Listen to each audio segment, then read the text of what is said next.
Abdullah Sahab, chief of army staff general Upendra Dwivedi, GOC-C northern command lieutenant general Prateek Sharma, GOC-15 corps lieutenant general Prashant Srivastava और हमारी armed forces के सारे officers और मेरे बहादुर जवानों, सबसे पहले आतंकवाद और आतंकवादियों से लड़ते हुए हमारे जिन बहादुर जवानों ने अपनी शहादत दी है, उनकी शहादत को मैं नमन करता हूं, उनकी मैं स्मृति को नमन करता हूं। और साथ ही पहलगाम में जो निर्दोष नागरिक आतंकवादियों के द्वारा मारे गए हैं, उनकी भी स्मृति को मैं नमन करता हूं। मैं हमारे घायल सैनिकों के साहस को भी नमन करता हूं और ईश्वर से यह प्रार्थना करता हूं कि वह जल्द से जल्द स्वस्थ हो जाएं। मेरे दोस्तों, इन विषम परिस्थिति में आप सबके बीच आज आकर मैं स्वयं को बहुत ही गौरवान्वित महसूस कर रहा हूं। हमारे प्रधानमंत्री माननीय नरेंद्र मोदी जी के कुशल नेतृत्व और मार्गदर्शन में ऑपरेशन सिंदूर के दौरान आपने जो कुछ भी किया है, उस पर पूरे देश को गर्व की अनुभूति हो रही है। मैं अभी भले ही आपका रक्षा मंत्री हूं, लेकिन उससे पहले तो मैं भारत का एक नागरिक हूं। रक्षा मंत्री के साथ साथ मैं आज भारत के नागरिक के रूप में भी आप सबके प्रति आभार व्यक्त करने के लिए यहां मौजूद हूं। पहलगाम हमले के बाद हमारे जम्मू कश्मीर की जनता ने पूरी एकजुटता के साथ और पाकिस्तान और साथ ही साथ आतंकवादियों के प्रति जिस प्रकार से अपने गुस्से का इजहार किया है, मैं जम्मू कश्मीर की जनता का भी अभिनंदन करता हूं। मेरे साथियों, आपकी उस ऊर्जा को महसूस करने आया हूं जिसने दुश्मनों को नष्ट नाबूद कर दिया है। आपने जिस तरीके से सीमा के उस पार पाकिस्तान की चौकियों और बंकरों को आपने ध्वस्त किया, दुश्मन मैं समझता हूं उसे कभी भूल नहीं सकता। आपने देखा होगा कि आमतौर पर लोग जोश में होश खो देते हैं, लेकिन आपने जोश भी रखा, होश भी रखा और सूझबूझ के साथ दुश्मनों के ठिकानों को आपने बर्बाद किया है। आज मैं यहां रक्षा मंत्री के साथ साथ एक मैसेंजर के रूप में भी आप सबके सामने मौजूद हूं। पूरे देश की शुभकामनाएं, उनकी प्रार्थनाएं और उनकी कृतज्ञता को लेकर आप सबके बीच यहां मैं मौजूद हूं। एक तरह से आप समझिए कि मैं एक डाकिया बनकर आपके बीच आया हूं और देशवासियों का संदेश लाया हूं। संदेश यह है कि हमें हमारी सेनाओं पर गर्व है। साथियों, ऑपरेशन सिंदूर सिर्फ एक ऑपरेशन का नाम भर नहीं है, बल्कि यह एक हमारी प्रतिबद्धता है, यह हमारा एक कमिटमेंट है। एक ऐसी प्रतिबद्धता जिसमें भारत ने दिखा दिया कि हम सिर्फ डिफेंस नहीं करते हैं, जब वक्त आता है तो हम कठोर निर्णय भी लेते हैं और कठोर कार्रवाई भी करते हैं। यह ऑपरेशन उस एक एक जवान की आंखों में देखा गया सपना था कि हर आतंकी ठिकाना, चाहे वह घाटियों में छुपा हो या बंकरों में दबा हो, हम वहां पहुंचेंगे और दुश्मन की छाती चीर कर हम उन आतंकी ठिकानों को खत्म करके ही हम वापस लौटेंगे। मेरे साथियों, ऑपरेशन सिंदूर आतंकवाद के खिलाफ भारत द्वारा चलाई गई अब तक के इतिहास की मैं मानता हूं यह सबसे बड़ी कार्रवाई है।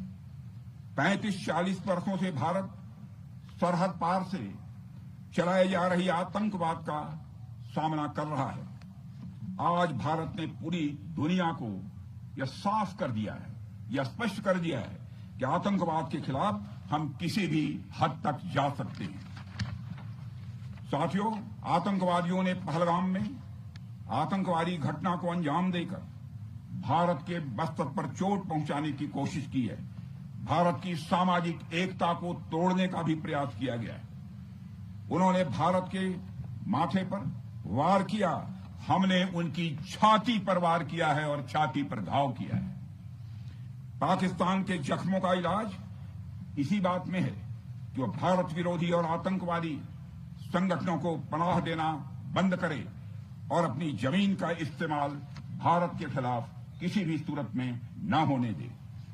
साथियों, आपको याद होगा कि लगभग 21 साल पहले स्वर्गीय अटल बिहारी वाजपेयी जी के सामने इसी पाकिस्तान ने इस्लामाबाद में डिक्लेरेशन किया था कि अब उनकी धरती से आतंकवाद एक्सपोर्ट नहीं किया जाएगा। मगर पाकिस्तान ने भारत को धोखा दिया है, पाकिस्तान ने भारत को छला है और आज भी वह धोखा दे रहा है।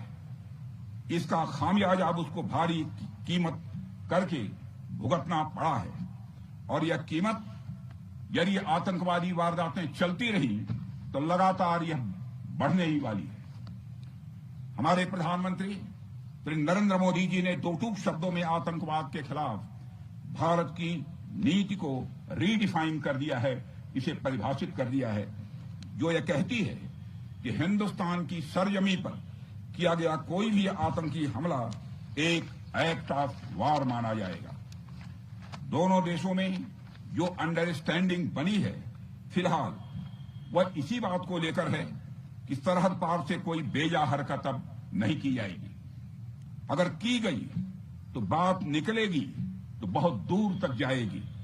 साथ ही हमारे प्रधानमंत्री ने यह भी साफ कर दिया है, आतंक और बातचीत कदापि एक साथ नहीं चलेंगे और अगर बात होगी तो आतंकवाद पर होगी और पाक ऑक्युपाइड कश्मीर पर ही होगी।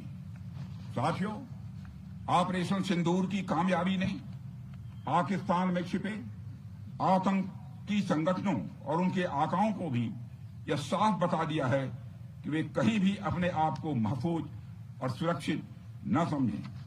अब वे हमारे बहादुर भारतीय सेनाओं के निशाने पर हैं। दुनिया जानती है हमारी सेनाओं का निशाना अचूक है और वो जब वो निशाना लगाते हैं तो गिनती करने का काम वह दुश्मनों पर छोड़ देते हैं।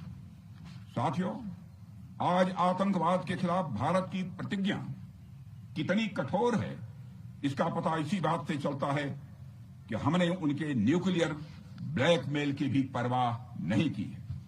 पूरी दुनिया ने देखा है कि कैसे गैर जिम्मेदाराना तरीके से पाकिस्तान द्वारा भारत को अनेक बार एटमी धमकियां दी गई हैं। आज श्रीनगर की धरती से मैं पूरी दुनिया के सामने यह सवाल उठाना चाहता हूं कि क्या ऐसे गैर जिम्मेदार और रोग नेशन के हाथों में परमाणु हथियार सुरक्षित हैं? मैं दुनिया के सामने यह सवाल खड़ा करना चाहता हूं।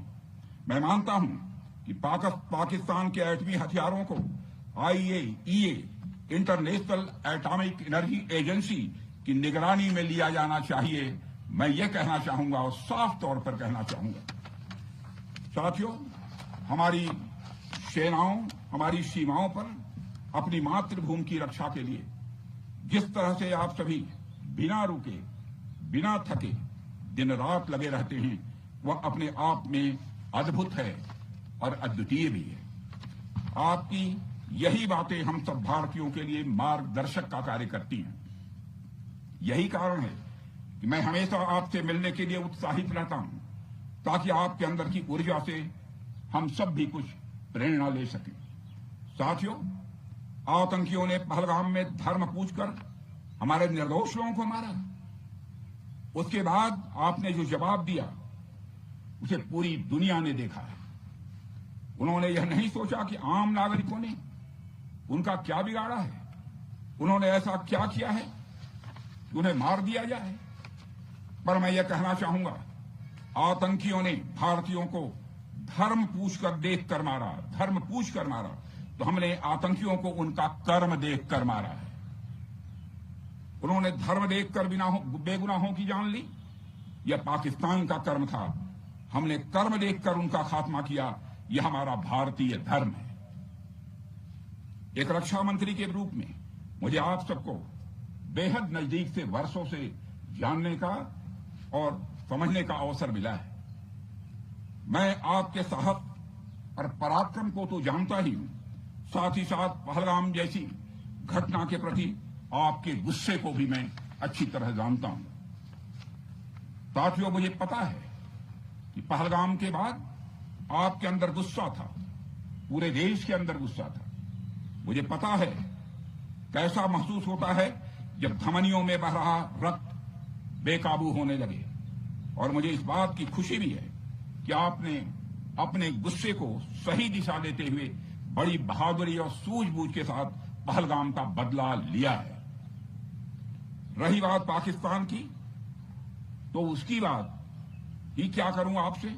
वह देश तो मांगते मांगते अपनी जहालत से एक ऐसी हालात में आ गया है कि उसके बारे में यह भी कहा जा सकता है कि पाकिस्तान जहां भी खड़ा होता है वहीं से मांगने वालों की लाइन प्रारंभ हो जाती है। अभी आपने सुना ही होगा कैसे वह फिर एक बार इंटरनेशनल मॉनेटरी फंड IMF के पास कर्ज मांगने गया। वहीं दूसरी तरफ हमारा देश है कि हम आज उन देशों की श्रेणी में आते हैं जो IMF को फंड देते हैं ताकि IMF गरीब देशों को कर्ज दे सके। ऐसी स्थिति में हमारा यह भारत है। रामचरितमानस में स्वामी तुलसीदास जी ने लिखा है, जहां सुमतितः संपत्ति नाना, जहां कुमतितः विपत्ति निदाना। यानी जहां सुमति होती है, अच्छी नीतियां होती हैं, वहां सुख और समृद्धि होती है, और जहां कुमति होती है, बुरी मति होती है, केवल दूसरों के हित की भावना होती है, वहां तरह तरह की विपत्तियां स्वाभाविक रूप से आती ही हैं। पाकिस्तान जिसका जीता जागता यह उदाहरण है। साथियों, भारत के बारे में पूरी दुनिया यह बात जानती है कि हमने हमेशा शांति को प्राथमिकता दी है। हम आमतौर पर युद्ध के समर्थक कभी नहीं रहे, लेकिन स्थितियां जब इतनी विकट हो जाएं, जब देश की संप्रभुता पर आक्रमण होने लगे, तो जवाब देना यह आवश्यक हो जाता है। राष्ट्र कवि रामधारी सिंह दिनकर जी की पंक्तियां आपके सामने रखना चाहूंगा। रुग्ण होना चाहता कोई नहीं, रुग्ण होना चाहता कोई नहीं, रोग लेकिन आ गया जब पास हो तिक्त औषधि, कड़वी औषधि। तिक्त औषधि के सिवा उपचार क्या, शमित होगा वह नहीं मिष्ठान्न से। यानी कोई बीमारी अगर लग जाए वह मिठाई से दूर नहीं होती है, उसके लिए कड़वी दवा ही काम करती है। इसलिए आतंकवाद जैसे रोग के लिए भी ऑपरेशन सिंदूर जैसी दवा की बड़ी जरूरत हो गई थी। साथियों, पूरे देश में हमारी सेनाओं को और हमारे सैनिकों को एक सम्मान की दृष्टि से देखा जाता है। एक सशक्त राष्ट्र वही होता है जो अपनी सेनाओं को सम्मान के साथ साथ आधुनिक हथियार और साजो सामान भी दे जिसकी उसे जरूरत है। मुझे गर्व है कि आज प्रधानमंत्री जी के नेतृत्व में सरकार हमारी सेनाओं के लिए यह सब सारा काम कर रही है। हमने यह सुनिश्चित किया है कि हमारी सेनाएं हर परिस्थिति के लिए तैयार रहें। और मैं यहां पर army chief general Upendra Dwivedi ji को भी बधाई देना चाहता हूं, क्योंकि बार बार मेरी चर्चा होती रही है और बार बार मैं यह पूछता हूं कि जो भी आवश्यकताएं हैं उन आवश्यकताओं को पूरा करने के लिए हम पूरी तरह से तैयार हैं। और इसलिए इसके लिए हम वर्ल्ड क्लास बेहतरीन गुणवत्ता वाले साजो सामान अपनी सेनाओं को देने की कोशिश कर रहे हैं। आज आधुनिक राइफल्स, मिसाइल डिफेंस शील्ड और ड्रोन्स जैसी नई पीढ़ी के कई इक्विपमेंट को तेजी से भारत में ही बनाया जा रहा है। साथियों, इसके अलावा सीमावर्ती इलाकों में हमने जो काम किया है वो आप सब देख रहे होंगे। आज LAC और LOC पर भी कनेक्टिविटी है, वैसी पहले शायद कभी नहीं थी। हमने हर स्तर पर यह दिखाया है कि हमारी सरकार केवल युद्ध भूमि पर ही नहीं बल्कि व्यक्तिगत रूप से और पारिवारिक रूप के साथ अपने सेना के जवानों के साथ खड़ी है। साथियों, अंत में एक बार फिर आप सभी को आपके शौर्य और पराक्रम के लिए हृदय से हार्दिक बधाई देता हूं।